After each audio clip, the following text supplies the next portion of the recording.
Dear friends, colleagues, and respected participants, a very warm welcome, namaste to you all from Nepal. I believe you, your family, relatives, friends, neighbors, and all loved ones are doing well amid the persistent COVID-19 global pandemic. I, from the very core of my heart, thank you for participating in this important event despite various difficulties, challenges, and busy schedules. I am honored to welcome you all in this important event entitled Rethinking Caste Globally, which is organized jointly by Darnal Award for Social Justice and Samta Foundation. I understand some 330 participants from many countries around the world have registered for this event. Most of them are already with us online, and the rest should be joining soon. The participants constitute a unique mix of renowned intellectuals representing academicians, researchers, social scientists, politicians, activists, students, development practitioners, and common people belonging to both Dalit and non-Dalit communities. More important for me is to emphasize the participation of our young generation interested in complex caste questions. With their immense creativity, courage, and fortitude, young people give me hope for achieving a just future for all. Today, we have gathered here to commemorate Suvash Darnal, a Nepali Dalit leader, to remember and pay tribute to Suvash, who passed away very young on this particular date 9 years ago on the 15th August of 2011. On his way to Washington, D.C., after completing his fellowship at Stanford, Subhas met with a fatal car accident and succumbed to it. Subhas, although died at a very early age of 31, he has left with us several memories and legacies of which we, especially the Dalit communities in Nepal, feel proud of, and we all regret for his untimely demise as an unrecoverable loss, not only for the Dalits and people of Nepal, but also for global community, especially social justice crusaders. In memory of Subhas and to encourage, recognize, and empower young leaders working towards a more equitable world, the Darnal Award for Social Justice has been instituted by Sarita Pariyar Trust. It is a biennial international award that honors emerging change makers working to end caste-based inequities and indignities. The award carries a cash prize of Nepalese rupees 500,000, around US dollar 4,000, and is accorded to deserving young professionals under 40 years of age through open calls internationally. Two such awards in 2016 and 2018 have been dispersed already, and this year, in fact, Samta Foundation and Sarita Pariyar Trust together were planning to host the third award offering ceremony.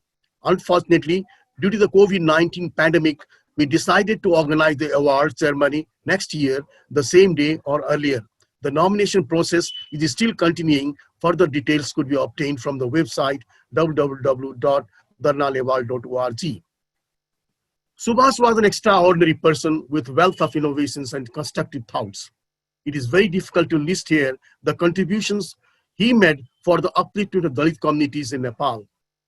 I knew him personally from around 10 years when he is still very young, so he skillfully organized various events advocating for elimination of untouchability and caste-based discrimination, and also presenting in various forums, both in country and internationally, conveying our solidarity with the global communities in favor of inclusion and elimination of discrimination of all sorts. He was a creative thinker, very polite and highly persuasive. I would like to recollect here an incident which keeps coming in my mind over and over again whenever we talk about Subhas. This is about the formation of Samta Foundation, which is one of the conveners of today's event. Padam Sundasi, the Honorable Ambassador of Nepal in Bahrain, called me and said he and Subhas would like to meet me at my residence. I was a little astonished, not knowing why they wanted to meet me. It was Saturday, probably 11 years before. We met in the morning, and this was in the same room from where I'm speaking at the moment. Subhas and Padamji proposed that we should form an institution which would be dedicated for the welfare of our Dalit communities. I was a little reluctant in the beginning with the impression that a number of organizations were already registered in Nepal at that time, and they were working for the cause of Dalit upliftment. But Subhas conveyed that this organization will be different than the existing ones. This will serve as a Dalit think tank carrying out various researches related to Dalit communities, fulfilling the knowledge gaps about the potentials of Dalit communities, conducting various lecture series on Dalit issues with both national and international guests, and eventually providing useful insights to the government for carving, executing various policies and strategy for the welfare of Dalit communities in Nepal. I got very much convinced and agreed to go for the new organization. Coincidentally, I had just returned from Pondicherry, India, observing the initiatives and accomplishments of Swaminathan Foundation. I suggested the new organization should be a foundation since our visions were in many ways similar to the Swaminathan Foundation. Subhas and Padamji together came with the name of Samata, and thus the Samta Foundation was created. We started with a 5-member board chaired by Padamji and Subhasi also as executive director, Dr. Sumitra Gurung, Thakur Dakal, and myself as board members. Currently, Sarita has replaced Subhas as board member, and after Padamji left for Bahrain as Nepal ambassador, Pradeep has taken over as the executive chairperson. We are highly pleased to state here that we have Pradeep and Sarita as 2 young, energetic, and knowledgeable members in our board. They have been instrumental in raising the issues of untouchability and caste-based discrimination and have been advocates of equity, social justice, and inclusion, not only in Nepal, but also internationally, sharing Nepal experiences and accomplishments. You may be aware that the World Economic Forum has chosen Pradeep for the prestigious 2020 Young Global Leaders Award for his potential in and contribution to the youth empowerment, peace building, and advocacy for social inclusion of Dalits and marginalized communities. Similarly, Sarita was recently selected as a fellow of prestigious Draper Hill Summer Fellows on Democracy and Development, Stanford University. We are proud of these 2 emerging Dalit leaders of Nepal, and congratulations to both of them for the recognition of their endeavors. I'd also like to take this opportunity to let you know that Samta has initiated a 12-episode TV program on Jat Ko Prashna, the question of caste. This program intends to raise awareness of common people on the existing caste-based discrimination, their consequences in our society, the opinions of various stakeholders, including government agencies, and the way forward to combat this heinous crime. Many of you might have been watching this show. This is a weekly program aired through Kantipur television every Saturday from 6:30 to 7 p.m. Nepal time. 2 episodes are already over, and the 3rd one is being aired in a while now. Unfortunately, this event time collides with today's TV broadcast, but it will be aired again at 10 p.m. Nepal time this evening, and you could also watch later through the YouTube. Dalits in Nepal have for centuries suffered from atrocities, exploitation, and exclusion. With as high as 1/5, officially 13.6% of the total population, effective mainstream of Dalits in various spheres of Nepal development, national development, still remains a wishful dream. Untouchability and caste-based discrimination are rampant, and meaningful execution of existing laws and regulatory provisions to end these inhuman evils remain far from reality. Nepal was declared free from caste-based discrimination on June 4, 2006. But almost 14 years since this declaration, Dalits are still facing gruesome discrimination, violence, and are deprived of basic facilities and infrastructures. According to Article 24 of the Constitution of Nepal, no person shall be subjected to any form of discrimination or untouchability on grounds of his or her origin, caste, tribe, community, occupation, or physical condition.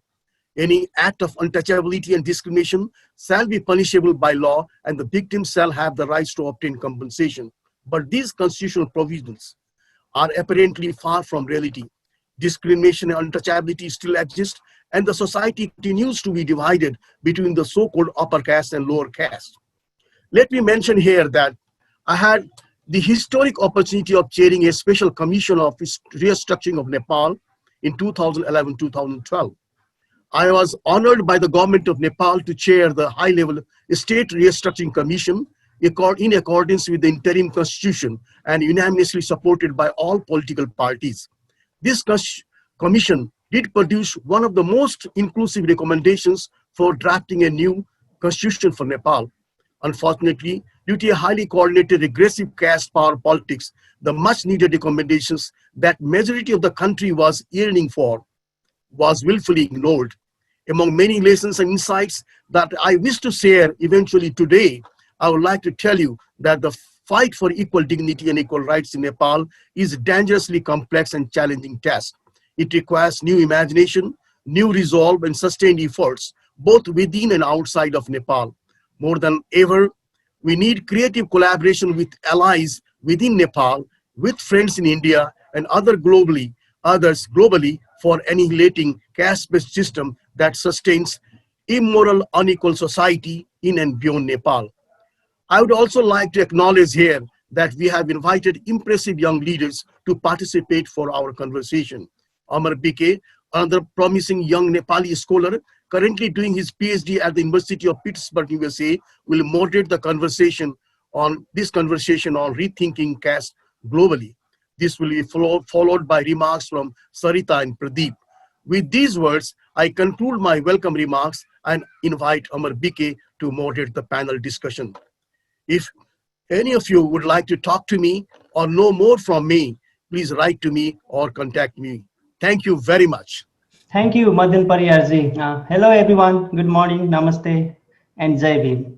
I'm Amar Bikhe, and I'm speaking from Pittsburgh, USA. I'm doing my PhD in anthropology at the University of Pittsburgh, USA, as Madan Pariyar just introduced me. You are welcome to tonight's panel conversation on rethinking caste globally. The organizer has given me the task of moderating this conversation. I feel deeply honored to have this task, and I want to thank Darnal Award and Samatha Foundation for it. Tonight, we are here to have a conversation on a really important topic. This topic is important not only because caste has become a global problem now, but because we have to find new languages, vision, and strategies to fight against this problem. Caste does not restrict to South Asia. It has traveled to other countries across the world, along with South Asian migrants. Consequently, caste has become a subject which even countries like the US and the UK have to deal with. Diasporic Dalits are pressing these countries for recognizing caste discrimination as a form of racism. On the other hand, scholars have compared and contrasted caste with other forms of oppression around the world, particularly with race. Dalit scholars and activists have been equating caste to race and casteism to racism. We have been urging the United Nations for decades to recognize caste as a form of racism. In a sense, we are claiming that caste is equivalent to race, or that casteism is be recognized as a form of racism. In contrast, a powerful book has recently been published by a Pulitzer Prize winner, African American writer Isabel Wilkerson. The book is Caste: Origin of Our Discontents. In the book, she argues that racial order in America is a caste system. She says, quote, caste and race are neither synonymous nor mutually exclusive. They can and do coexist in the same culture and serve to reinforce each other. Race in United States is the visible agent of the unseen force of the caste. Caste is the bones, race the skin, unquote. She asserts that race and racism are insufficient terms. So when we were saying that caste be recognized as a form of race, she is suggesting that race and racism should be understood as a form of caste.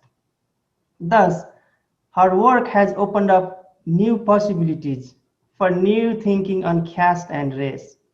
The book seems to have enormous potential to generate public discourse on caste in the US. It is because, one, the book is written by a prestigious award winner, And second, the book has come out in such a moment in the US when conversation on caste is at the peak. Caste was an unknown word or concept in the American mainstream. I assume this book has potential to educate American mainstream on caste system and to familiarize the plights of Dalits of South Asia. The book might also open new possibilities for greater collaboration between Dalits and African Americans. So, part of the tonight's conversation is inspired by this book. I'm not going to provide a review of the book here. Fortunately, I have here my great friends to talk on the topic. We will hear from them what they think of Wilkerson's work and how we can rethink the question of caste globally. Additionally, we will also hear from them how they are viewing the problem of caste, how they are working to address it, and what kind of future engagement they are looking forward to. Our panelists are young scholars, activists, who have done remarkable work in their respective fields. Late Suvash Darnal believed in younger generation. Therefore, he endeavored producing and grooming young scholars. So this panel conversation is also a way to pursue Darnal's dream. I want to talk a little bit about today's format of today's conversation. We will hear first from our panelists for about 60 minutes. I will ask 3 rounds of questions to each panelist, and each will have 5 minutes to respond to. The organizer has requested each panelist to read Wilkerson's article in the New York Times entitled America's Enduring Caste System, in which she summarizes key arguments of her book. So our panelist responses will be based on this article. After the conversation, I will invite 3 highly respected thinkers to make their brief comments. They are Professor Shailaja Paik, Nepal's ambassador to Bahrain, Padam Sundas, and Professor Kansa Ilaya Sefer. We know they have enormous knowledge on the subject, and we need to hear so much from them, but due to time constraint, each will have just 2 minutes. Then we will have the question and answer session for 20 minutes. If you have any questions or comments to the panelists, please type them in the Zoom question and answer box. Sunaina Arya, a PhD candidate at Jawaharlal Nehru University and also a global change maker, will read the questions from the Q&A box and direct them to our panelists. Towards the end, Sarita Pariyar will provide her remark as a founding convener of Darnal Award. And finally, the event will end with a closing remark by Pradeep Pariyar, Executive Chairperson of Samatha Foundation. So we started the program some 15 to 20 minutes later. So because of technical glitches, I assume the audience will not mind staying some 15 or 20 minutes later than the scheduled time. Now I want to introduce our panelists. We have Sarita Pariyar, who is a writer, social justice activist, and founding convener of Darnal Award for Social Justice. We have Anurag Bhaskar. Anurag is a lecturer at Jindal Global Law School in Sonipat, India. We have Kalyani K, who is a doctoral student in sociology at the Jawaharlal Nehru University, New Delhi. Lastly, we have Mari Joik Matre. Mari is a Dalit diasporic activist, scientist, and community organizer. So welcome you all the panelists. So, dear panelists, I will ask the same question to each of you. You will have 5 minutes to respond. I request you to answer the questions in an order. First Sarita, then Anurag, then Kalyani, and finally Mari.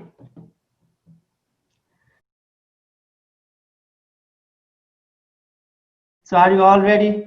I hope so. Okay, so the first round of question. Please tell us what drives your passion or engagement with caste questions.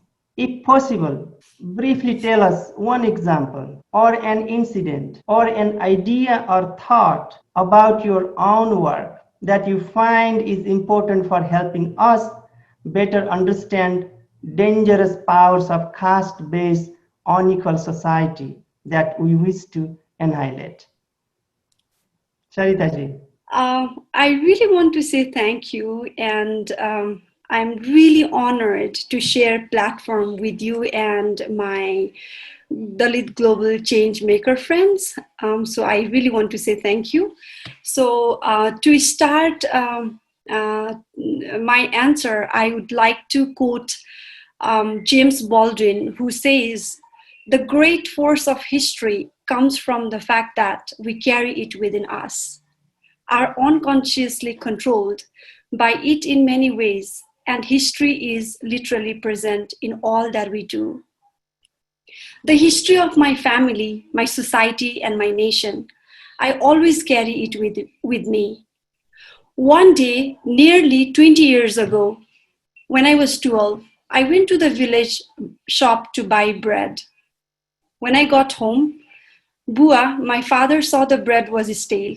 "Return the bread," he told me.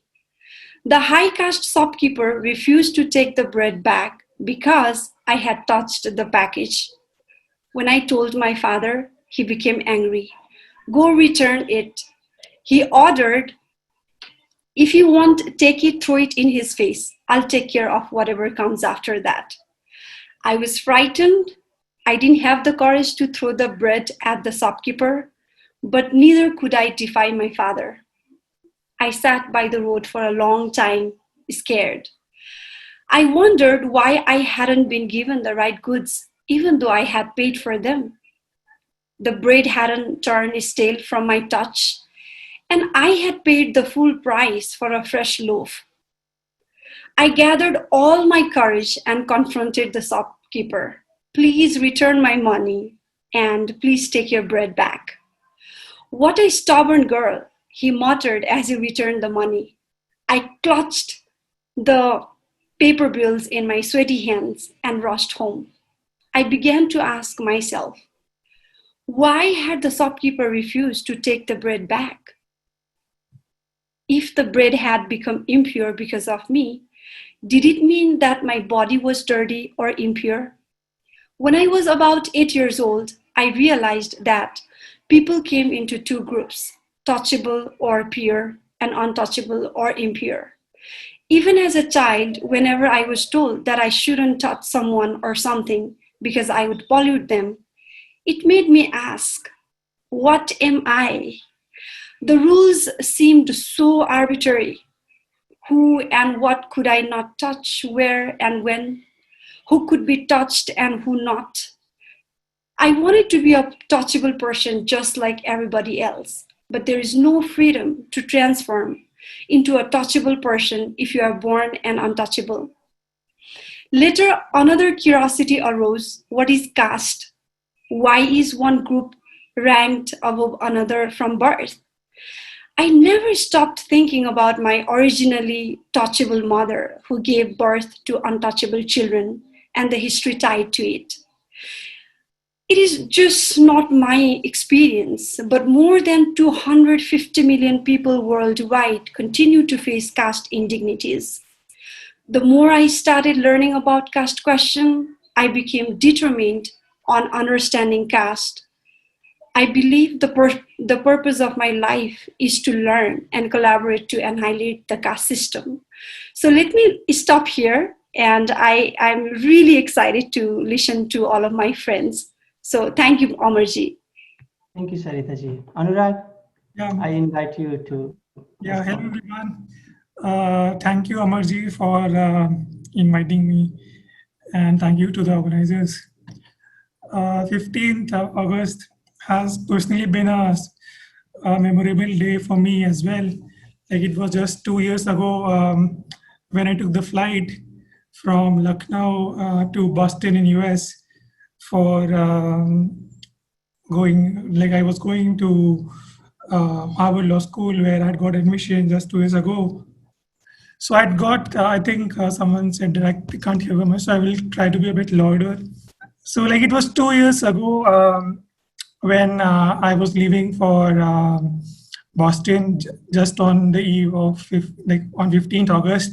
And on the flight to Boston, I was thinking about my journey, my family's journey, and like what had made that possible for me to go to US to study at a prestigious university. So I thought that after a lot of time, I thought that my journey, my family's journey, has been a result of the struggles and sacrifices made by the people in the past who have struggled for an equal India, for an equal society, and I thought that I was beneficiary of the policies that were made out of that struggle. For instance, the policy of affirmative action provided by the Indian Constitution helped my father to get a government job in his struggling years, and that helped him to give me get a good education, and because of that I could study and could dream of studying in a prestigious university like Harvard.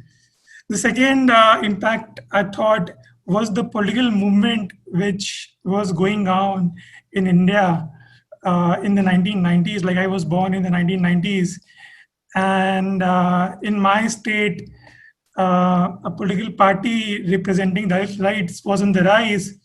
So I feel that helped my family to embrace their identity, because it was coming out as a symbol of assertion in the 1990s. The movement led by Kanshiram and Mayawati in UP. So that helped my family to talk about these issues in with us, and we started celebrating Dr. Ambedkar's life, and that was the time when I read about him. Every 14th April, that his birthday, we would celebrate as a festival. So these all things which happened, whether social progress or political movement, I think it has helped me personally to understand, to influence me as a child, and then has impacted my thinking. So these are the things which I think shape my thought process directly and indirectly. And I studied law in the hope that I could contribute, as Dr. Ambedkar also studied law. I wanted to study in a US university, in a global university, because Dr. Ambedkar was also there. So this has been the background behind whatever work I've been doing. So I'll try to use my whatever knowledge I've acquired till now to deal with the caste question on through a legal perspective, to understand the interface between law and society. And I've been writing on these issues through in legal scholarship, because we see that caste has been covered by scholars in political science or sociology or anthropology, but there's a lack of scholarship when it comes to law, how the interface. So I've been trying to do that through my own writings, and that's to be all about me. So I'll now stop, and let's go to the other person. Thank you, Amar. Thank you, Anurag. Kalyani? Thank you, Amar, for inviting me. Thank you, Darnal Award for Social Justice and Samta Foundation. Since you've talked about discussing caste experience, my caste experience has not been much different from what every Dalit Bahujan face across India. While I too have lived with the similar caste realities, it was only during my PhD that I have thought of engaging seriously with the problem of caste and doing a systematic study of the problem of caste. Now, the exact moment that pushed me to rethink caste was when I came across unending violence that Dalit Bahujans have been facing particularly in the regions of North Indian belt. The violence on Dalit Bahujan range from discriminating them in institutional spaces, killing them when they ride horses, shaving off their mustaches, their head, chopping off their private parts, or even rape, etc., to just name few. What disturbed me even further was the fact that the question of justice to the problem of caste has been largely absent. This is because either there is a systematic erasure of reporting such violence, or there has been a lack of collective will to engage with the caste question. I think being a Dalit Bahujan woman myself, caste has been a very different experience to me. Escaping caste realities is never easy for a Dalit Bahujan woman who are doubly marginalized both due to their caste as well as due to their gender. Being a Dalit Bahujan woman, there is a constant fear to contain one's sexual dignity, which is rendered more vulnerable when compared to an upper caste woman, for instance. However, I strongly feel that Dalit Bahujan women have been very strong. They have a very strong grit and determination to escape caste and caste realities which are thrown open to them. In my research, for instance, I have in fact explored many such cultural spaces where Dalit women have been very assertive and they have resisted caste through their music, through their popular writing, etc. So these cultural spaces have in fact emancipated Dalit women, and it has allowed them to rethink caste. So this is a very encouraging thing for me. And I think my caste experience primarily comes from my own location and also from my field experience of experiencing caste and knowing caste and also engaging with the caste question. So that's a brief thing I want to talk about. Thank you. Thanks, Kalyani. So yeah, let me go to the second round of question to the panelists. So according to our plan for this conversation, we requested you to read the article America's Enduring Caste System by Isabel Wilkerson of the New York Times. Please tell us about its significance in thinking about caste globally. Sarita ji. Yeah, thank you, Amarji. As you also mentioned in your brief remarks, as Isabel says, her recent book on caste is an invitation to look for new language for understanding the long history of race in America. She explains how caste is bones and race is the skin. Looking at the caste is like holding the country's X-ray up to the light. The superstructure of America is caste. So I just want to read what she has written in the piece, and it really touched my heart. If we have been trained to see humans in the language of race, then caste is the underlying grammar that we encode as children, as when learning our mother tongue. Caste, like grammar, becomes an invisible guide not only of how we speak, but also of how we process information, the automatic calculation that figure into a sentence without our having to think. So this should be my first point. And the second point, that I'm very inspired by Isabel's powerful writing style, which connects her personal experience of telling a story from the perspective of a Black woman. I just want to pick one of her stories from her long article published in the New York Times. It's like when she was a national correspondent of New York Times based in Chicago, she wanted to do a story about Magnificent Mile. She had an appointment with the manager of a boutique business. And when Isabel met with the manager, she introduced herself, but the manager didn't believe what she was person with New York Times. He asked for her business card, which she didn't have at that time. He asked for other identification proof, and she gave her license. He kept saying that he is busy and had another appointment at that time. She left the boutique, and in reflecting on her incident, Isabel writes, here I quote her, his caste notions of who should be doing what in society had so blinded him that he dismissed the idea that a Black woman could also be the writer in the New York Times.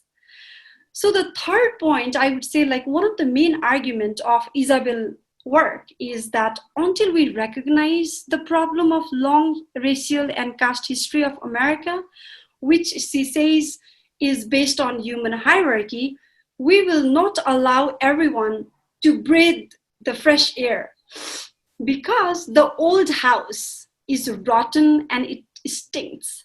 So ignorance is not the solution, which is why it is time that everyone should make effort to annihilate the caste globally.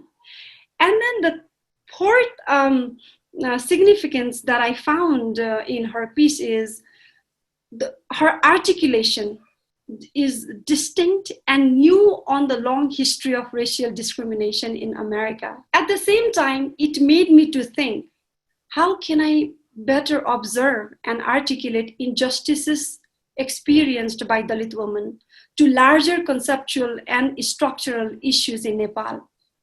For me, I found her long, careful research, synthesis, and writing very inspiring.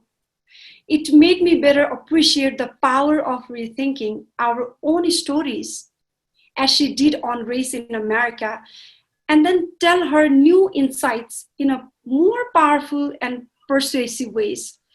Isabel does a brilliant job of helping us rethink the deeper dynamics of what, why, and how racial discrimination persists in America, and how the idea and the deeper meaning of caste is very important for understanding unequal life for Black people in and beyond America. Inspired by her work, I'm wondering if we too can find new ways of looking at caste within Nepal, within India, and globally for helping us, the people, both Dalits and non-Dalits, to rethink and engage with annihilating caste-based unequal society forever. So let me stop here to better use our time. So let's hear from other friends. Thank you, Amarji. Thank you, Saritaji. Anurag. Thanks, Amar, again.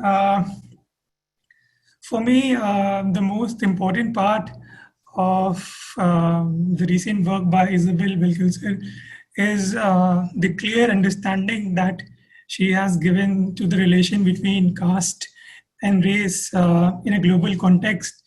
And I feel that this can play an important role, like in changing the narration in the international rights-based framework, like in the working of, I think, UN bodies.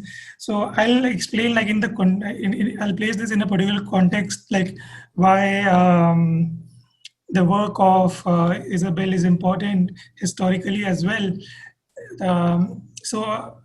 Like I'll go back to the 1940s to explain why her work is important. Like even in 1940s, leaders in different countries were trying to like understand the problem of different countries, like the similar caste-based problems, descent-based problems of different countries.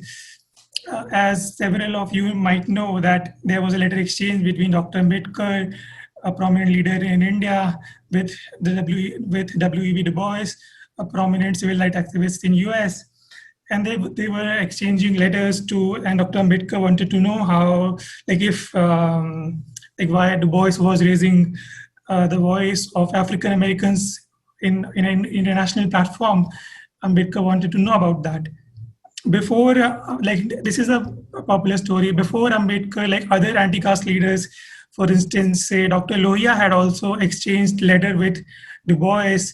Lohia had sent writings on the problem of Indian Dalits to Du Bois, and told them that he has been studying the problem of African Americans, and that the leaders of different countries should know about these problems. So there have been attempts in the past by leading people, leading individuals from a society to build a better understanding of like similar societal problems which are based on hierarchy and discrimination. And you see how it plays a role in international rights framework, that when the Universal Declaration on Human Rights was adopted, caste wasn't included as a like a caste wasn't prohibited as a ground of discrimination, like specifically not included in the text of UDHR. Several scholars like Thorat or Sukhdev Thorat sir or Paul Devakar sir, or in a recent paper Suryan Kumar, have written how the framing of such conventions was very European centric, and that's why it missed the problem of caste at that time, that it thought that caste is a very country specific problem, and therefore it wasn't included in an international rights-based framework. And this has continued till now. You see what happened in the Durban Conference Against Racism. India also doesn't recognize caste as a form of racial discrimination, even though Nepal has accepted that, but India still hasn't done that.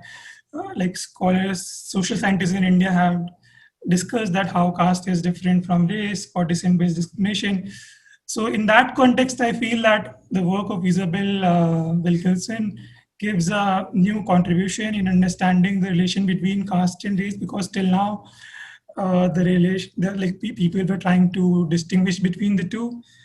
And I also think in the legal scholarship, a discourse was missing on like the relation between caste-based discrimination and race-based discrimination. Like there are few works, like Smitha Narula had written an article on the legal aspect. David Keane wrote in UK about the problem of caste in international law.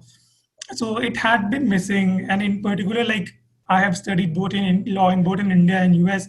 So I felt that whenever we do the comparative studies of constitutional law, even in that, we generally do not include like different form of discrimination, similar form of discrimination in different countries in understanding them in a comparative perspective. So I feel that this work might change the vocabulary of rights-based framework. Like it has the potential to do that, and therefore we need more works in like similar works in the future as well. Like someone can think like why recognition of caste in international rights-based frameworks is important, because then you can make individual countries accountable. Like there was a case, for instance, I'll give an example from India. There was a case called Safai Karmchari Andolan versus Union of India before the Supreme Court, where the petitioners had petitioned the court to ban the practice of manual scavenging, where the lower caste Dalits were forced to do this inhuman job of cleaning human excreta with their bare hands. And like people die every day in sea works, sanitation workers die, mostly Dalits. So in that case, if caste wasn't recognized form of discrimination in international forum, court could have relied on that and like sent a strong message about ending these practices in different countries in India itself, even though the constitution also recognizes it. But I feel that having like prohibition in international context could have endorsed a grammar for justice, what Kalyani said. So I feel that that is why Isabel's work is important. Thanks. Yeah. Thanks, Anurag. So, dear audience, so please type your questions in the question and answer box in Zoom, so that we'll have time to figure out your questions and read your questions. And I request you to specify whom your question is, and please be concise and within the topic. So now, Kalyani. Thank you, Amar, for inviting, and thank you, Anurag and Sarita, for those wonderful insights on the article. So I had the chance to read Isabel's work, Caste, and I've also read the articles which came in New Yorker and other places. So I'll briefly flag off some of the issues which I want to discuss on Isabel Wilkerson. Now, the discussion on Isabel's work on caste is important because it is an extensive work that is not just written in a spur of moment, rather it is part of a long-drawn research. Isabel's work is a narrative non-fiction that has accounted stories across different continents, and it has tried to explore caste as a social structure and that has largely determined an unequal relationship that exists in humanity. It's interesting to find that in the process of exploring what race and caste means, Isabel has engaged with caste as a structural category that has somewhere transcended the geographical and cultural boundaries. For instance, Isabel has argued that an American experience of race is not very different from caste experience of Dalits. In fact, she has interestingly picked up on the instance where Martin Luther King, when visited India, he was introduced as an American untouchable to the Indian audience. Thus, caste as a social category is so deep, entrenching, and well structured that it can explain race relationship and even many other forms of inequalities that exist in humanity. Isabel's book has in fact discussed so many case studies where Blacks have been subjected to caste-like discrimination practices like exclusion, taunting, and even life-threatening attacks. The only difference in the discrimination practice against caste and race is that while racial discrimination is as old as 400 years old, caste discrimination is older than 2 millennia. I think Wilkerson's work is particularly interesting because of her ability to understand racial discrimination beyond its conventional understanding. She says caste is the bone, race is the skin. Clearly, she's hinting that racial discrimination has more nuanced aspect to it than just the difference in the skin color. Racism, like casteism, has operated in history and it has established itself through caste-like discriminatory practices. Thus, the killing of George Floyd or the killing of Dalit boy Vikas Jatta from Amroha is same because the caste-like social structure has rendered both of them equally vulnerable. Interestingly, Isabel has discussed 8 features of caste that is also present in the practice of racism in America. Some of these include concepts like purity and pollution, endogamy, dehumanization, stigma, etc. I think Isabel has developed a nuanced comparison between race and caste and has blurred the boundary between race and caste.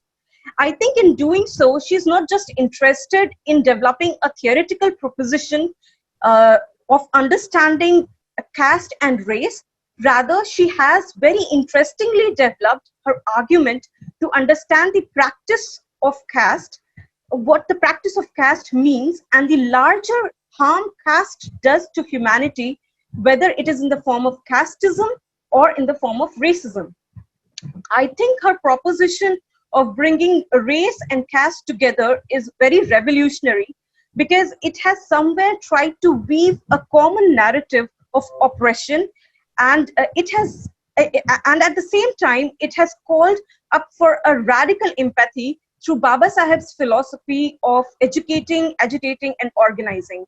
I think a work like Isabel is very challenging because it has opened up common communication network between Dalit Bahujans and Blacks in America.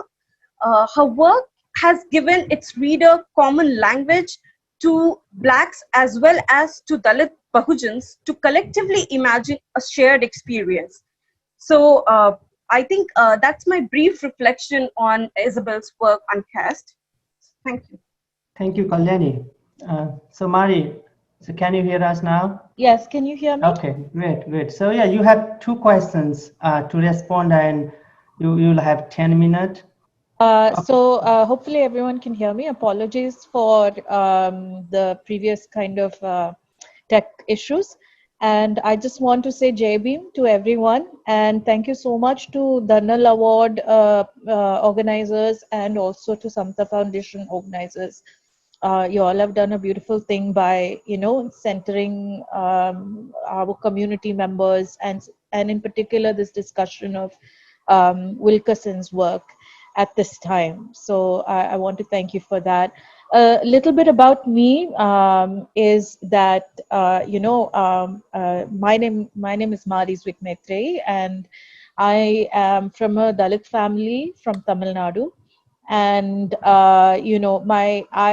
my parents both grew up in very small kind of rural villages, and where the experience of caste was very intense for them in their generation. So my father, for example, has experienced being beaten and thrown out of a temple for being Dalit, and both of my parents have experienced the kind of uh, anguish of poverty, the anguish of starvation, and all of the issues that come with being labeled as part of this caste system structure as being low. So some of my convictions around the work and even why I came to the work come from these experiences of my parents. But I myself have also experienced caste. It's not that I haven't, but I've come from a family also. Both my parents, they have been heavily influenced by, their lives have been influenced by the movements of Ambedkar and Periyar, almost to equal amounts, actually, so they both of them were anti-caste movements.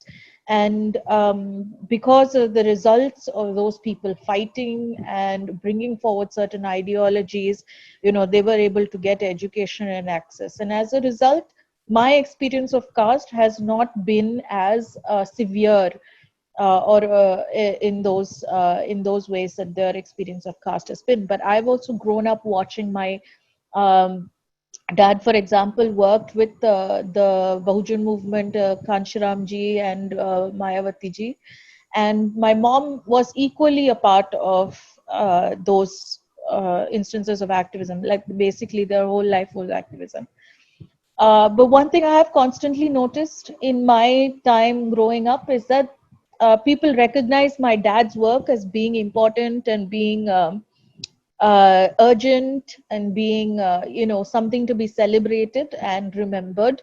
But people did not recognize my mother's work as being any of those things, urgent or to be celebrated or important.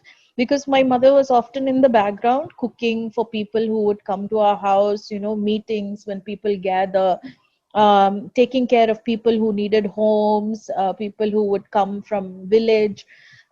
So she did a lot of care work, a lot of emotional labor work, and also manual domestic labor work. But these kinds of feminine labor, you can say, are not recognized as being actively useful or an actively a part of the movement. So for me, my conviction to join the anti-caste movement is not just as a person who is against caste, but also against the gender outcomes. So against gender discrimination, both within and without the movement. So that's why my work has always revolved around women and queer and trans folks. And I continue to kind of be in that realm. So that's sort of where I came from, and what are my convictions and how I formed them around anti-caste thought. So with respect to Wilkerson's article, I just want to say that I was just so excited to read the article, and I have gotten the book, but I haven't had the time to fully read it. I skimmed through some of it. Um, but I have read the articles in the New York Times and even some of the reviews. And I just wanted to say there are a few things that really struck me. And I think one of the things is how she deals with uh, race as an outcome that outcome of the structure of caste, right? It is built on this fundamental foundation of social division, and race is only an outcome. And in her words, actually, she says, race does the heavy lifting for a caste system that demands a means of human division. So in that respect, I think I think that was really core to the article, and even the other panelists have brought forward that idea. But that to me was very interesting to think about, very interesting to sit with and ponder, So I also think, along those lines, when I was thinking about it, I read in one review that said that, I've that said something along the lines of like, I read the whole book, and the word capitalism has not been mentioned even once in that book. And it was said as a form of criticism to say, or critique, to point to the fact that the book does not deal as much with class as it does caste. And I think that in my opinion, that is an outcome of how she is dealing with the subject as a whole. In the sense, she is concerned with the fundamental framework which is underlying these issues, be it class or race. They are outcomes of the fundamental framework. And often when you speak about caste, I think you have to understand that it is more than a thought about class or class divisions. It is more of a thought about fundamental human dignity. How much human dignity you have is basically defined by a system. So you can be a Dalit doctor, and you can be one person can be a Dalit doctor, one person can be a Brahmin doctor, and in every kind of class and status marker, they can be the same. But at the same time, they will not intermarry. They will not maybe eat together. Maybe they will not do a lot of social equality doesn't exist between them. So therefore, the need to focus on this question of dignity, question of fundamental human equity is, I think, has been Isabel's focus. And so that to me was struck me as being important and being intentional and thought out, to be honest. The second thing I think that struck me is how she talks about, quote, caste and race are neither synonymous nor mutually inclusive, end quote. And I think that I have a lot of thoughts, and I have a lot of things that maybe even my esteemed co-panelists and I can, we can kind of think together at some point. And it's also coming from me being, I have lived in the US for more than 10 years. I have lived in India, and I've also lived in Southeast Asia because my mother's family traces some origins to Southeast Asia. So I understand what it is like to be racialized in the context of a white supremacy, in the context of a white supremacist societal structure. And in America, I think, some of you have been there, so you may have had similar experiences. I have been read as black, right? I have been followed and harassed by police. I have been asked if I worked at the retail store, can I help them? I have been called the N-word. I have been in a store where a small white child has said, "Mommy, mommy, look, a black person," pointing at me, just because I also lived in rural America. So I have been racialized. And back in the subcontinent, and in particular in India, I am both casted and racialized. So it is a very unique experience where, in India, I have almost two castes. I have a caste as a Dalit person, and I have a caste as a black person, meaning a black skinned person, right? So there is a multiplicity of caste systems, and there is a multiplicity of experiences in India that kind of does complicate this idea of caste and race as put forward by Isabel. And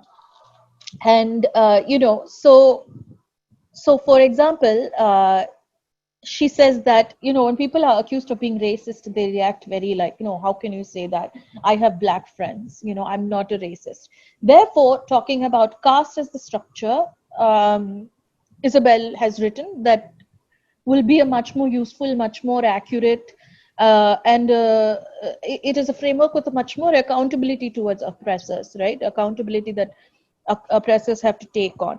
But in India, I have noticed many people, when they say, oh, this is, when you say to them, this is a casteist practice, they will say the same thing. I'm not a casteist.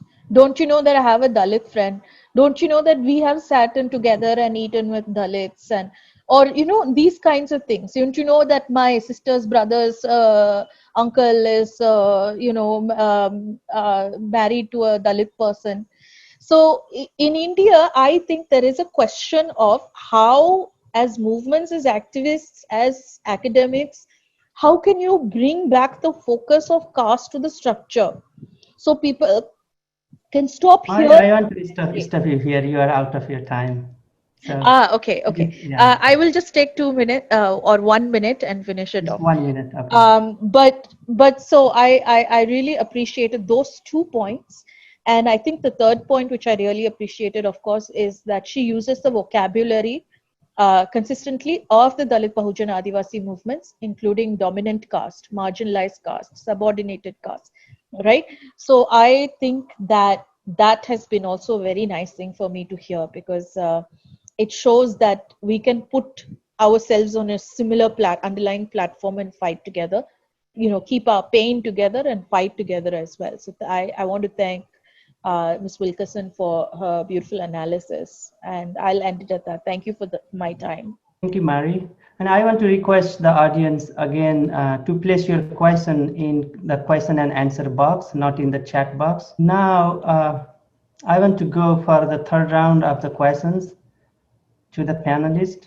So the question is, so building on the increasing debate on the need and possibilities for innovative global alliances on caste race issues that Isabel's work speak to, and now a likely possibility of new US Vice President in the near future, that is Kamala Harris, who is a powerful, dynamic woman of South Asian heritage. What gives you hopes or worries about the future ahead? Do you have any advice to fellow young people? So I want Sharita ji go first. Yeah, thank you, Amarji. Thank you, Marie, for sharing your amazing thoughts. As always, so lovely to hear from you. And there are a couple of points that I want to make. And the first thing that I would like to share is I'm learning to learn more, to understand more about Kamala Harris.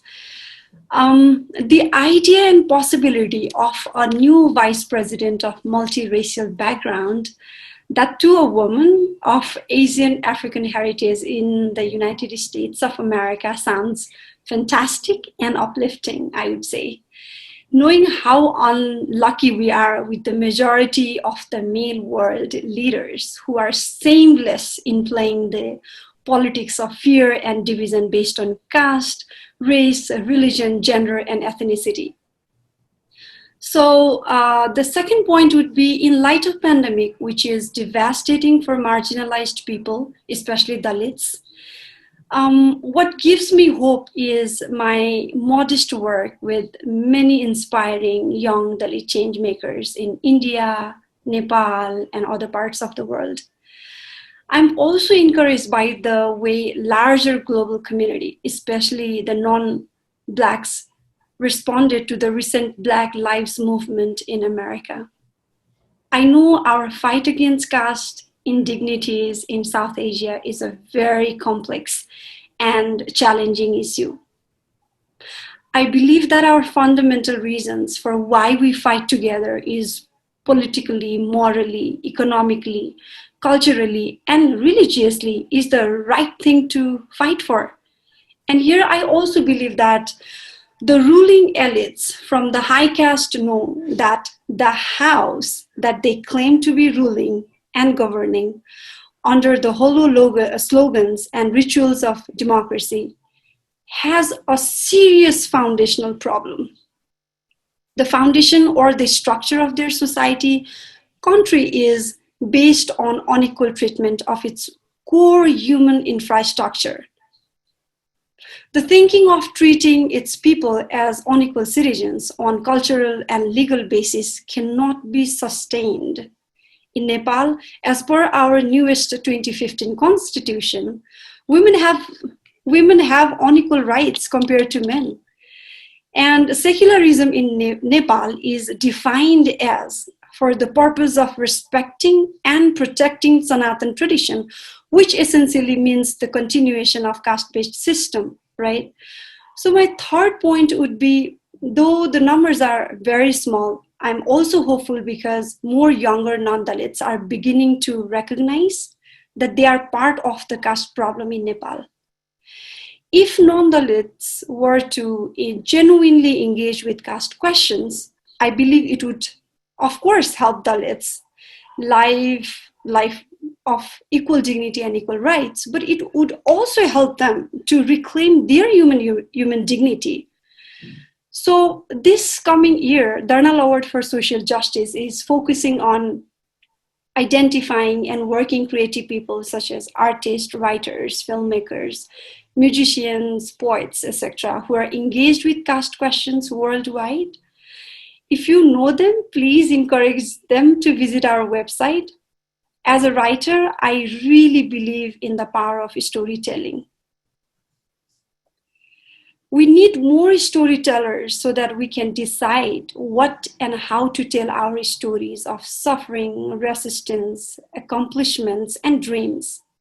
I want to end my talk by quoting one of my favorite writers, Chimamanda Adichie, who says, "It is impossible to engage properly with a person or thing without engaging with all of the stories of that place or that person. When we realize there is never a single story about any place, we regain a kind of paradise." So with this note, I just want to say thank you to everyone, and let me stop here. Thank you, Amarji. Thanks, Sarita Pariyarji. Anurag? Yeah, thanks Amar again. I feel having people in positions of power, people who are conscious of the problems of society, conscious of the wrong things that have happened in the past, I think that must happen. Such people should come. And in that context, I am hopeful with the nomination of Kamala Harris as the Vice President nominee in the United States. I feel we should have more, I think we should have more similar candidates in our countries as well, who openly are conscious about the problems of our society. I'm hopeful in that context that we'll see younger generation taking an active part in the movement for social justice. At the same time, I feel like delighted and happy to see how movements in different countries have influenced each other. Like we have recently seen how like Black Lives Matter movement emerged in US and how it resonated in other countries as well among the people of marginalized sections in different countries as well. So I'm happy to see that people are communicating with each other, like activists are communicating with each other. A lot of people are understanding the problems in different countries. So I'm hopeful. I'm happy to see that. I'm like my message to fellow young people is to not repeat the mistakes of the past. One thing which I've noticed often is like the movement has been occupied generally by men, and so we have to be cautious of giving representation among ourselves to women among the movements as well. We have to be conscious of the mistakes that have happened in the past. Apart from that, it's, I think, also important to learn from the successes of the movements in other countries as well, and it would be helpful to build alliances. Like we have seen examples in the past how like Dalit Lives Matter campaign had emerged in India. We had a particular party called Dalit Panthers, inspired from the Black Panthers in US. So it must not be just limited to politics, but in every sphere of life, we can learn from the movements in other countries as well. I come from the law background, so I'll give a specific example of how the civil rights movement could help, like the legal campaign, the legal activists in different countries in India and Nepal. We talk about, generally when we talk about the civil rights movement, we mention Dr. Martin Luther King, we talk about Malcolm X, but equally it is important to talk about Thurgood Marshall and Charles Houston, who took the battle for civil rights in the courts of United States.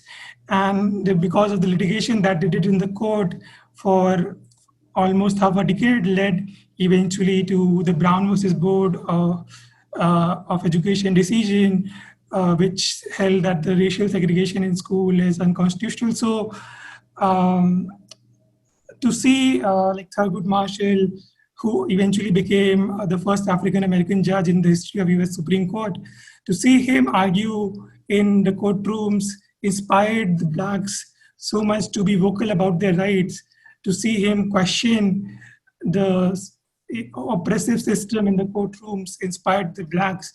So I think I personally feel that we have very few people in working as lawyers coming from the community in India and Nepal. And so like on that front, we lack. So if we could like work in those areas to strategize litigation, I think we could learn from Thurgood Marshall and the civil rights movement. So I think that like these were the two main points which I wanted to share. Thank you. Thanks, Anurag. So before I invite Kalyani for her response, I would like to give the time to Professor Shailaja Paik. She said that she needed to leave the meeting soon. So Professor Shailaja Paik, please, I invite you to put your brief remark and please finish it in 2 to 3 minutes. Thank you very much, everybody. It has been fantastic to listen to all of you. I have really enjoyed participating in today's event. Thank you very much, Sarita, Mari, Anurag, Kalyani, and Amar for this fantastic job. So I am very proud of you all, global Dalit change makers. It's working. It's great. So keep continuing your good work, and I want to congratulate you all for this wonderful initiative. And I hope that you will continue to working on these lines. This moment is very important historically. I'm a historian, so I have to speak on those lines because we cannot forget our past. Because to build our present, to intervene in our present, and to build our sustainable future, we also need to know our past. So I really liked as to how all of you shared both your experiential and journeys of different kinds of oppressions that you had to experience, and also how your scholarly investigation has basically helped all of you to analyze the social, economic, political, ideological, and intellectual forces that going back and reflecting on your experiential. I think that is the most important contribution that we make as Dalit. I want to include myself in Dalit Change Makers group. And this is our unique potential that we bring to scholarship. So it is very important that we always, base our work on our scholarly spine. And all of you are doing it in a very fantastic way on different lines. This is what we really need to do and to build our intellectual community. So this is absolutely wonderful. Anurag working on lines of caste and law, very much needed. Amar working on anthropology and looking at as to how caste unfolds in these areas. Kalyani with her cultural and social literary work, looking at popular culture and women's emancipation. Sarita through English literature and also sociological, and I know she is also moving on to her legal journey. And Mari as a social scientist working with equality labs. So all of this is really, really fantastic, and you're working on these different aspects. So that is very good. And I have really enjoyed this conversation. The second part was about Wilkerson's book, the history of conversations between Dalits and African Americans especially on these, their perspectives of caste and race goes back about 150 to 200 years. So there is a lot of work that has been done, but at the same time, Isabel Wilkerson's book, in this particular present moment is very significant because of the Black Lives Matter movement in the US. Then we have the Cisco case that threw up, as to how caste was operating and how John Doe, this, the name given to this Dalit person who was talking about his oppression, is fighting against all these challenges. And third is the election of Kamala Harris. So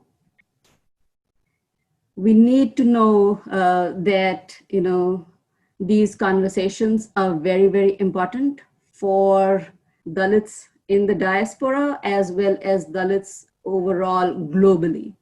And what Wilkerson is doing is, yes, the work is new, but at the same time, it is building up on this historical scholarship and the conversations that have been taking place for the last 200 years. And there is also a gendered aspect to this, because most of these conversations were taking place between men who contributed to this particular scholarship. I wrote an article on building solidarities between African American and Dalit women in 2014. Perhaps that is something that you could refer to. And also, the conversation, not only the conversation, but the actual work where we have Angela Davis, Kim Crenshaw, visiting India and working with human rights activists and Dalit activists. So Wilkerson is, continuing this thread. So, we need to be mindful of, what the building up of these solidarities over long years. So it was, and also I had a chance to meet her. So, she is committed to this, speaking about these intersections of caste, race, gender and sexuality. And this has come also from her first book, The Warmth of Other Suns. So there is a lot, and we see the sociologist, so there is a lot of, field work that has gone into Mr. Pike, please wrap up your remarks. Yes, and that's all. So I just wanted to congratulate all of you and, just lay out as to where Wilkerson is coming from. So thank you very much for having me here. And I look forward to your future work, and congratulations again. Mm-hmm. Yeah, thank you very much for your wonderful, inspiring remark. And also, we are very much inspired by your work and by your professional achievement as well. So now I invite Kalyani for your response to the third question. Thank you, Amar. Firstly, I would like to thank Shalja ma'am for encouraging young scholars like us and giving her valuable inputs to whatever we presented today. And to your third question, Amar, I think the question has two parts, wherein you want to first you want us to reflect more on the American politics and the entry of Kamala Harris, and the second part you're talking about the future. As a young Dalit scholar, how do I see the future of engaging with the caste question? So, to the first question on Kamala Harris and her entry into politics, it's great, and it's good. Like Anurag and Sarita said, it's good. Like there is a new South Asian voice, which is coming up in American politics. However, I think we need to all, as anti-caste scholars, we also need to understand that the South Asian voice is never a homogeneous voice. It has been intersected through gender, caste, and even to the dimension of religion. So obviously we know that Kamala Harris, she has the privilege of belonging to a Brahmin mother. So I think she needs to, like, if she comes to power, she needs to be more critical of the whole proposition of Brahminism and, challenge the privilege which she carries. So I think if some of these questions she takes up on the anti-caste issues, etc., it will be great. To the second aspect about the future prospect, or how can Dalit Bahujan identity, what is the future and the hope for Dalit Bahujan identity? I would like to say that the hope of anti-caste discourse lies in developing a true allyship. However, I think we need to rework on the concept of allyship and think about it in terms of more than just social networking. I think to develop a true allyship is through which based question, the possibility of true allyship can be materialized only if there is radical empathy, which Isabel's work has brilliantly discussed about. Further, I think a true allyship will also call for civil repair, where voices from a different section needs to come together and stand together for the cause of equity and justice. I think very important engagement that Rethinking Caste globally needs to understand is that anti-caste discourse is not just limited to India or to Nepal. Rather, it is a South Asian phenomena. In fact, even more, because caste, even though it has its genesis in Hindu scriptural tradition, through the diasporas, both old diaspora and new diaspora, caste has traveled to different lands, and thus there has been establishment of caste and caste-like structures to far-off geographies. So I think we need to go beyond, we need to transcend the geographical boundaries and need to engage critically with the caste question, and we need to have a more holistic and a more global perspective on caste. So thus I think without a critical engagement with caste as a global phenomena, it will be difficult to annihilate it in letter and spirit. So I see the hope of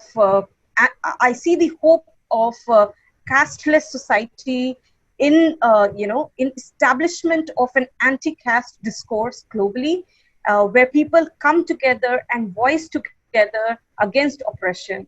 So that is it. Thank you. Thanks, Kalyani. Mari, could you respond to the question? Yeah, sure, Amar. So I was thinking about, Kamala Harris coming onto the kind of big spotlight right now. It's not, I think to me, it doesn't strike me as something that is a win for many oppressed communities, because this is, she, while she represents herself in the garb of, she's, in the sense, she's like in the garb of the oppressed person, right? So she is has Black ancestry, she has South Asian ancestry, and for all intents and purposes, she is a minority in America. And I do respect that. But if you look at the history of Kamala's political leanings, Kamala's relationships to her communities, they have been fraught. They have been fraught. She has been a prosecutor who has put several Black people behind jail, and there are many Black people who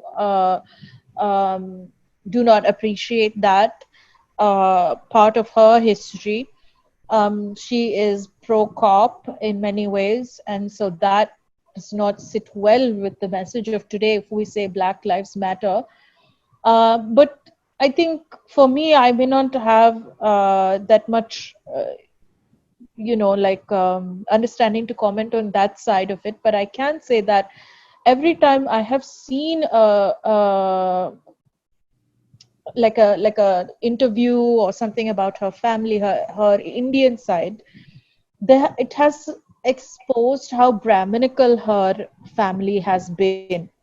So, even in the way that they speak Tamil, which is a Brahminical Tamil, or the way that they have all their family members are still wearing a jano, right? Or the way that they speak about particular issues. These are all kind of flags for me. These are flags that there hasn't been a real reckoning with themselves on the issue of caste. So, I think that I'm not thrilled about a Kamala Harris, or for that matter, a Joe Biden, Kamala Harris duo. And I don't think that this is going to be in any way kind of progressive or emancipatory, even if it happens, right? So those, I think, I was also thinking that, Kamala comes from, or Kamala's family comes from a region in India where there has very actively been an anti-racist, anti-caste movement in the form of Dravidian movement. It's a very racialized movement. It's a very anti-caste movement. And along the battle lines of those movements, she actually falls on the oppressor side. So I think that Kamala Harris, let's see how it goes, but I'm not particularly thrilled on that front. And for I think the other part of your question was, what are the kind of remarks I want to give for young fellows? I would say, it's hard to be from these communities. It's hard to be Dalit, whether you're in primary school or middle school or high school or college, or even if you have transcended the subcontinent and come off to the US, you still face, as the Cisco case shows us, and also our report from 2018 has shown us, that caste kind of is everywhere. So you still have to face it. And it is a hard thing. And I would say, stay strong, take comfort in the politics. Take comfort in the politics of Ambedkar, in the politics of Periyar, in the politics and history of Savitribai Phule. And that is where I have personally derived comfort. And I think that our young people, when they are disconnected from the movements, they don't hear our actual history. They don't hear the actual things that we have to be proud about, because they are kind of miseducated through the school systems that exist. And so learn about your history, get connected to movements, ensconce your political power, and, kind of we'll push through it. Like we push through and then we survive and we also thrive. So that's my general piece of advice for everyone. Okay, thank you, Mari. So thank you all the panelists, Sharita, Anurag, Kalyani, and Mari, for sharing your incredible experience, ideas, and vision. Now I want to invite our respected thinkers to make their brief remarks. Professor Shailaja Paik has already made, and now we have Ambassador Padman Sundas and Professor Khansa Ilaya Sefer. So please limit your remark in 2 minutes. So Ambassador Padam Sundas, I invite you first. Thank you for organizing such a good program that I was wishing, or I was very eager to see all these young fellows. Thank you, Sarita, and thank you, Amarji, for organizing this program. I am the founder president of Samata Foundation, and now I am the only board member in leave. I cannot say so much as I expect. Actually, this Samata Foundation was established 10 years before, and the founder president, I was the founder president, and Suvash Darnal, my best friend, was the executive director of that firm. And at the time of establishing that Samata Foundation, Suvash and myself had a dream that we should have a publishing house.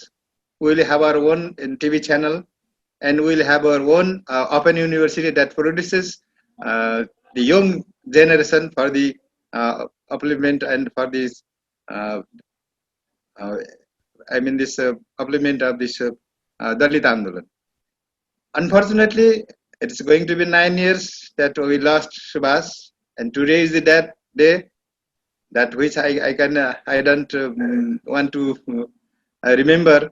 But unfortunately, we have lost a very dynamic leader, dynamic future leader for the Dalit upliftment, and this community also has lost a very dynamic leader.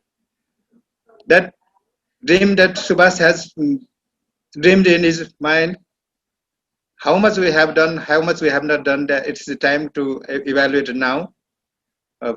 If you say the work that we have done in Samata Foundation, very little publication work is done now. But the main thing that our main thing is that to combine or just to have a young generation for this Dalit movement. Because until now, the movement is going to be 70 years in Nepal, but that scholars or the educated peoples and the non-educated leaders were not in the same platform. That's why main thing that the experience of the world leaders and the knowledge of the young scholars from Dalit communities to be combined and for this caste discrimination. So it's a very good starting from Darnal's award or Samata Foundation that all these scholars are now in one platform, just like Amarji, and there is a Mom Vishwakarma in Australia, and Dr. Mitra Pariyar. All these scholars are now involving in this movement. So the starting is very good, and I hope this young generation, young leaders from the community will just lead the movement, not only in Nepal, not only in South Asia. It's a global problem that we are facing. It should be combined. It should be, combined effort from all these. Thank you, Ambassador Padam Sundas, for your remark. Now I want to invite my friend Sunaina Arya to read out the questions from the question and answer box. So I want each panelist just to respond in 1 minute. We are running out of time, and as scheduled, originally we have to end at 8 o'clock, but now because of technical glitches, we started some 15 minutes later. So I hope audience would not mind to stay 15 minutes longer, but yeah, but we will finish it in 15 minutes now. So Sunaina, I invite you. Jai Bhim, everyone. I am Sunana, and I would just go straight to the questions. And I've tried to reformulate and relate the questions and clubbed it together. So to the presenters, Are you ready? So yeah. So first set of questions, two questions to Sarita. One, can you speak about who the organization or institution who funds for Darnal Award, and how was the journey? How did you get this very important award? And on the second is on contextualizing Isabel's argument in context of internal hierarchies in Nepal, Dalit communities, vis-a-vis with Dalits, Madhesi Dalits and Pahari Dalits. So how would we reflect on these issues in context with Isabel's argument, so these are the two things I would request you to reflect on. And Amar, should I ask other speakers, or should we? You can ask right now to other Okay, so panelists as that well. why? Be short and, Sure. and concise. Sure. We are running out of time. Sure. Second set of questions to Mari. Mari, first, does mixing caste with race has a fallout of specificity of the caste system? Caste has been older as compared to race. So will this comparison have this loophole of, not capturing caste completely? Second, relation of caste with religion. So as caste is vivid in Hinduism, while it is not so vivid in among Muslims and Christian people. So I would request you to reflect upon that, and quickly also on the current status of queer Dalit feminist activism in South Asia and globally. Then next questions for Kalyani. How do you see a possibility of Dalit Bahujan collaboration and strong solidarity, while Bahujans also oppress Dalits, and there had been long history on that? And also there was a question by Tom Cox about what does Dr. Ambedkar's legacy mean to us the activists and scholars and writers who are there also in global Dalit change makers. So I would request you to answer this question on behalf of GDCM. And then next question sets is for Anurag. Anurag, how do you see that Black activism and scholarship help in Dalit activism and scholarship? And second, what are the possible and pragmatic ways and strategies of regional collaboration, that is North-South and South-South collaboration? How are we going to take this forward as global Dalit change makers? This is a question asked by Dr. Purna Nepali. And another question, if you would want to reflect upon Isabel's use of conflicting terms like creamy layer or elite Dalit. So I think we could capture these, and then if we have time, we can take more questions from the audience. Thank you. Okay, so dear panelists, please, respond to the question in just 1 minute. We are running out of time. So we'll have other forum and opportunity to respond them. Great. Thanks, Sunaina. Thank you so much. Yeah, I really want to be super brief, because when we talk about caste system, there are endless conversation that we can go on and on. And I just want to be very brief. So who funds the Darnal Award? So I have a trust fund, and I got like a modest settlement from the accident that had with my late husband. And that's how, that is the trust fund that funds for this award. So this, coming to the second question, thank you, Kalpanaji, and I think we should be talking about this. And one, the most important point that I would say, like, caste is all about the graded inequality and hierarchy. So within the Dalits and within the non-Dalits, right? Which is why everyone should have the mission to annihilate the caste system. So I think all I can say, whatever I have done so far, and some of the foundation, and there are so many important organizations that have been continuously working. So I think young writers like you from Madhes, and being as a Pahari Dalit woman like me, I think we have greater responsibility to continue to work on this internal, this Madheshis, Dalit Madheshis issues. So let's talk, and I would be more than happy to talk, and that's all I want to say for now. Thank you. Anurag. So I have three questions, so I'll answer very quickly. First was about how Blacks scholarship and movements can inspire and have inspired. So how they have inspired, we can have examples in India, like from Black Panthers, we had Dalit Panthers. From Black Lives Matter, we were inspired to have Dalit Lives Matter campaign. So a short answer to how they have inspired.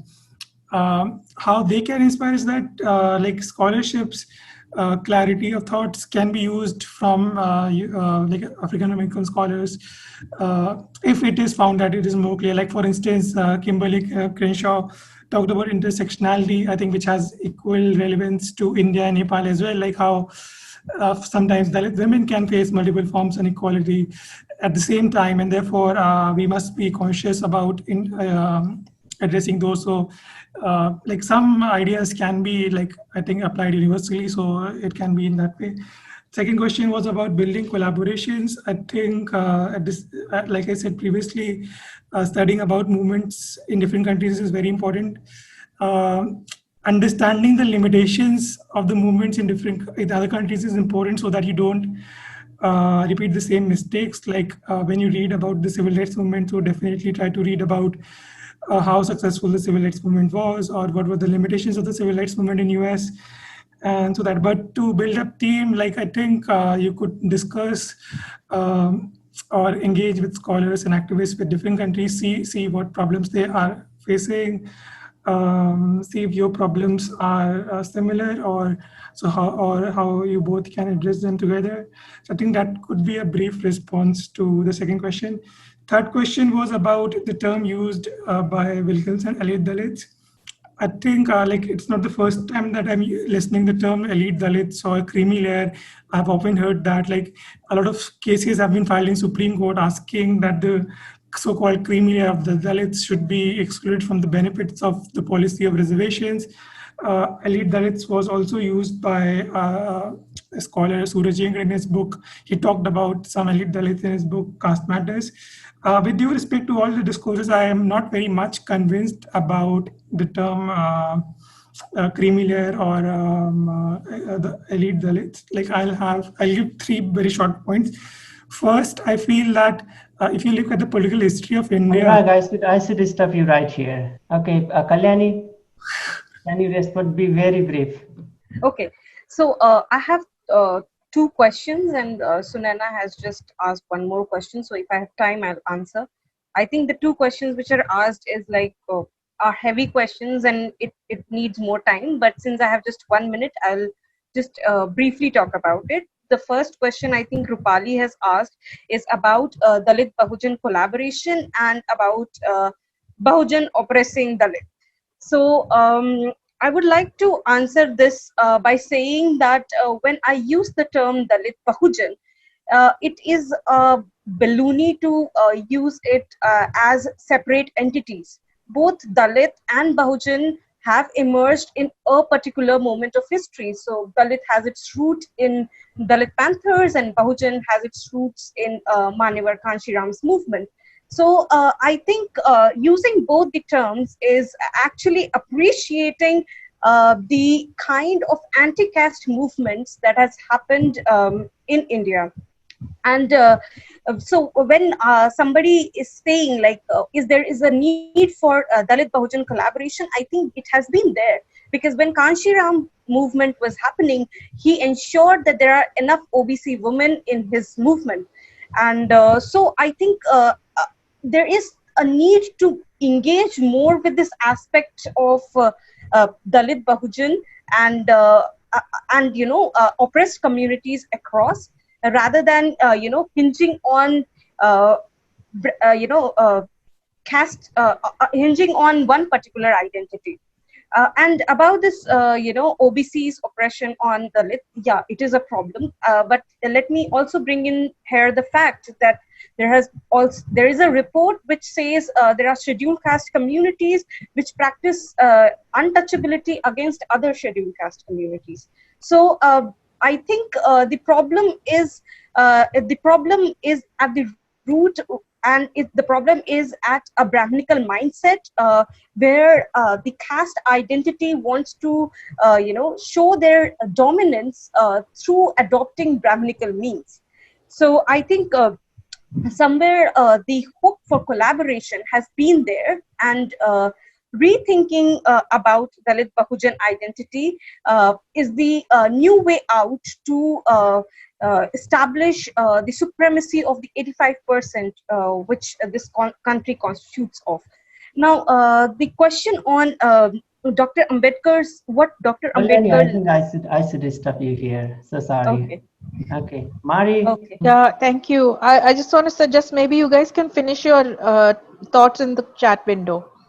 And I'll just take my questions really fast. I think the first question was about caste and race, and caste having a longer history of 3,000 years and race being a much more recent construction. And I would say that I think it's important, let's, for the moment, forget the fact how long ago it started and just assess its relevance in today's day and age. And both caste and race have relevance in today's day and age globally. And the making parallels or making language to deal with both and ideas to deal with both, putting them on similar platforms, helps create solidarity between these communities, between these ideas, and helps kind of smash the social construction parts of both of these ideas. So I don't think that it's irrelevant. I think it's important and timely as well.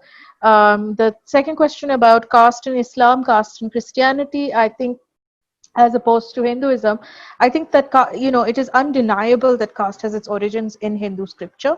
And in Hindu scripture, a person is not able to be seen equally even by God as his other members. And so what some of these other faiths have offered, including Islam and Christianity, is an opportunity to be seen under by the divine under an equal light. And also some of the histories of these religions, including like Christianity, has a long history of for example, Jesus fighting for the marginalized, fighting for the oppressed, fighting for the outcasts of their time, right? So that is also, it can be like a thing that attracts people. Now, the third question was about queer and trans feminism amongst Dalits, and I think that, just to there's so many wonderful things happening on this front. It really needs focus and attention. And there are so many people doing really great work. And I would actually direct people to the work of Grace Banu or Living Smile Vidya or Charu Priyan or Chandni Gagna, Dhiren Borisa, there is Aroa Kun. So there's so many people who are taking the conversations along these lines into the front lines. And it is time for the cis-het, heterosexual, masculine sections of the Dalit or Bahujan movements to make some room to include all of our community members and to address those internal fractures. Thank you, Mari. Thank you. So we have so many questions in the question and answer box, and Sunena was ready to go for another round of question, but because of lack of time, we couldn't do justice to your question. We couldn't take all the questions from the question and answer room. So we will have definitely other forums to talk about that, or I request panelists to respond to the question and chat box, question and answer section, if you can right now, or they have, our panelists have their emails, and you can direct your question to their email as well.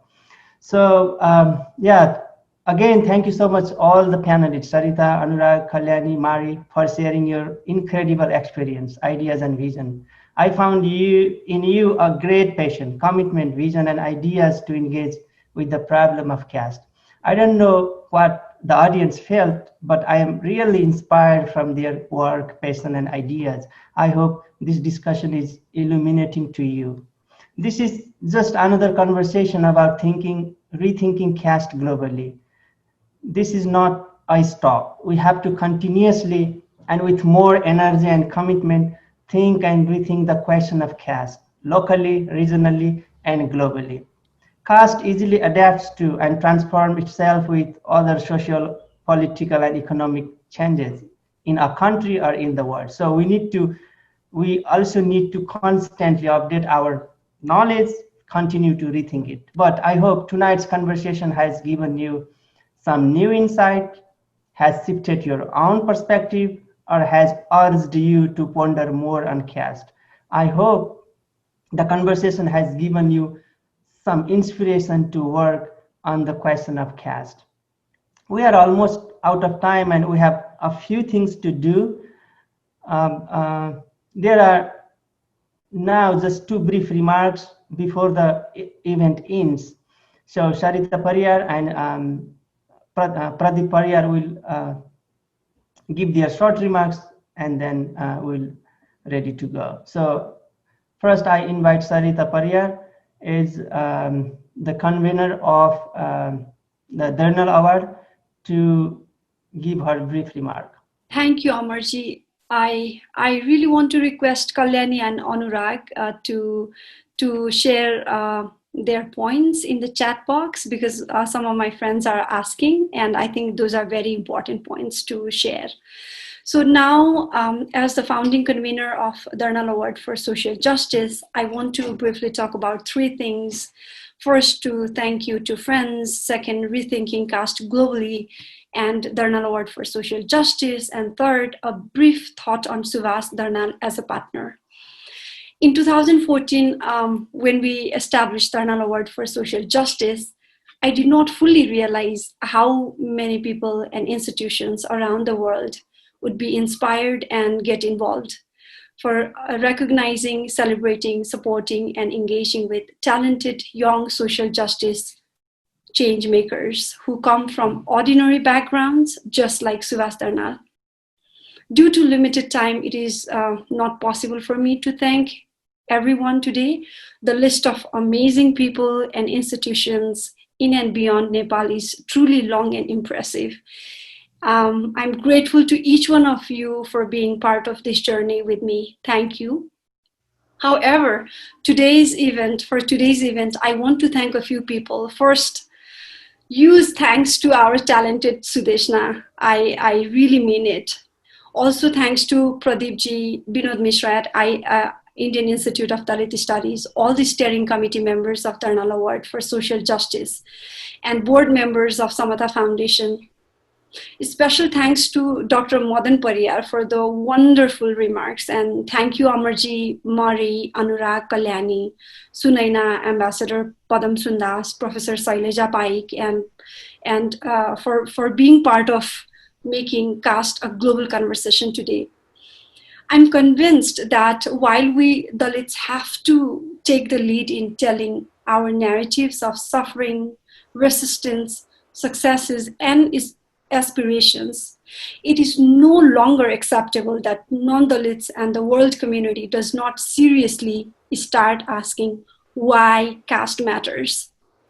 As you heard today, Isabel Wilkerson's work makes a compelling argument on why the idea of caste as the infrastructure of entrenched discrimination is important for understanding racial injustices in and beyond America.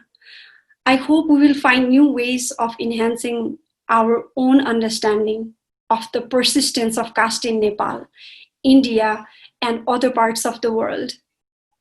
I hope you would look at our event as an opportunity to re-examine why caste matters within our community and globally. As a writer, I want to better understand and write about the power and the beauty of re-examining and telling narratives of extraordinary people from ordinary backgrounds on lived experiences of people, especially Dalit women. Please note that the current focus of Darnal Award for Social Justice is on identifying talented and committed change makers from creative backgrounds working on caste questions globally. For more information on the Darnal Award and nomination process, please visit our website, designed by talented social justice web designer Brandon Miller, in partnership with Leah Everest and Sudeshna. Thank you, Brandon, Leah, and Sudeshna. Now, I want to take a moment to remember Suvashji. He was my husband and father of our amazing daughter, Samna. Today, I want to remember Suvash as the most wonderful partner. He never treated me as only as his wife, as is the case with many men, especially in South Asia. From beginning of our relationship, I experienced a genuine respect, freedom, and dignity in my relationship with Suvashji. I often wondered why our endless conversations, mostly on how might we end caste indignities and inequalities, so stimulating.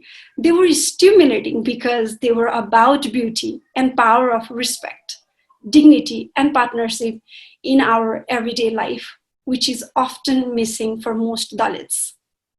In spite of all the immense challenges, especially made worse by the pandemic for Dalits, what gives me hope is my work with young, dynamic social justice thinkers and leaders, whom we also call as new global Dalit change makers. I'm eternally grateful to my beloved husband, Suvash Darnal, and many amazing friends for inspiring us to keep asking critical questions on caste and keep working with people who are creative, talented, innovative, and determined in making our unequal world and a just and equitable place for everyone.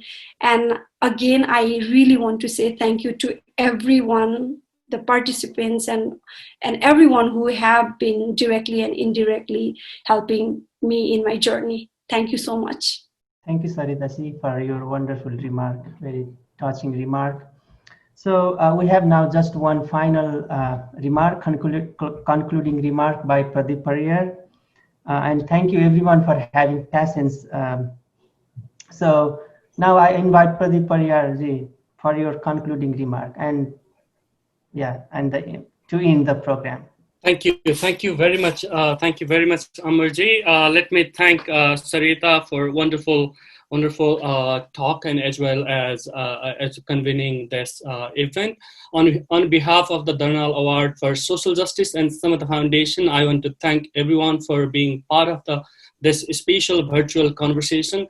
Thank you very much. It won't take long, and I have just a couple of things to say. During this whole conversation, Suvash was in my thought. I applaud all the change maker of the celebrating Suvash's idea of societal change, social justice, and your contribution in making caste questions now global agenda. I feel that Suvash lives in all of us, every one of us, as we continue to fight for our rights, and with your solidarity, we shall end this caste-based discrimination from the face of this earth.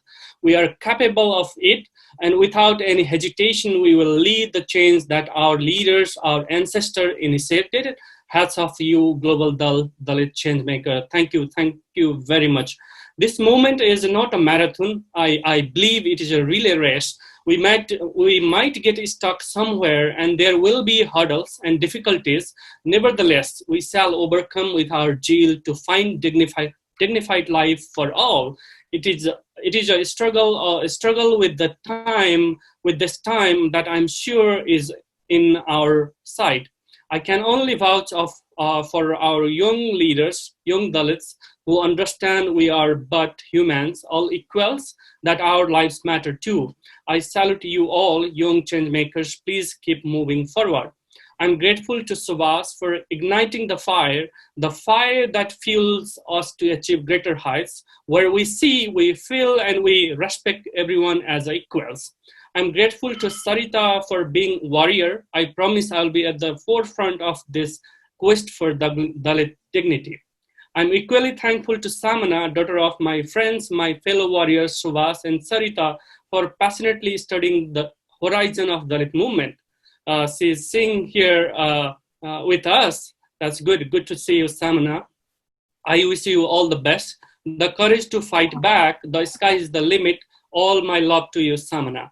I can't rest without my sincere thanks to all the global changemaker, Suvash and Sarita family, Samta Foundation Board, Excellency Padam Sundas, and DSJ Steering Committee, friends from IIDS, especially Dr. Binod Misra, Suvash friend and a JMC chair, Reem Biswakarma, who is with Suvash all the time. And my special thank to you, Professor Ashok Gurung, who is helping and guiding us all the time. And my colleague Sudesna Nepal, for everything you have done to make this day a success. Thank you very much. Let me take this opportunity to tell you that in spite of the pandemic, a lot is happening in Samata Foundation. Dr. Madan Pariyar already shared some of the things, since you are interested in caste questions and making Nepal an old, better place. I would encourage each one of you to find time to visit our website and Darnal Award website as well. In our website, you'll find the information on our public events, project, as well as growing resources, materials on caste questions. I formally welcome you as the Friends of Samata Foundation and Darnal Award for Social Justice. We welcome your ideas, talents, also resource for ending caste-based indignite injustice and inequalities. Finally, thank you everyone for gracing your will, your support and solidarity. You all are the power that diverts us to reach far and beyond. Thank you very much. We hope to see you in person for celebrating the next Darnal Award for Social Justice, awardee on August 15, 2021. Till then, hold your head high and keep marching. We are together in the fight for justice. We'll no doubts bearing this change because we'll reach there. Stay safe. Goodbye for now. Namaste. Take care. Thank you very much. Thank you very much. Thank you. Thank you very much, and goodbye. Good night, everyone. Thank you. Thank you so much. Thank you, Vinod. Thank you, Vinod.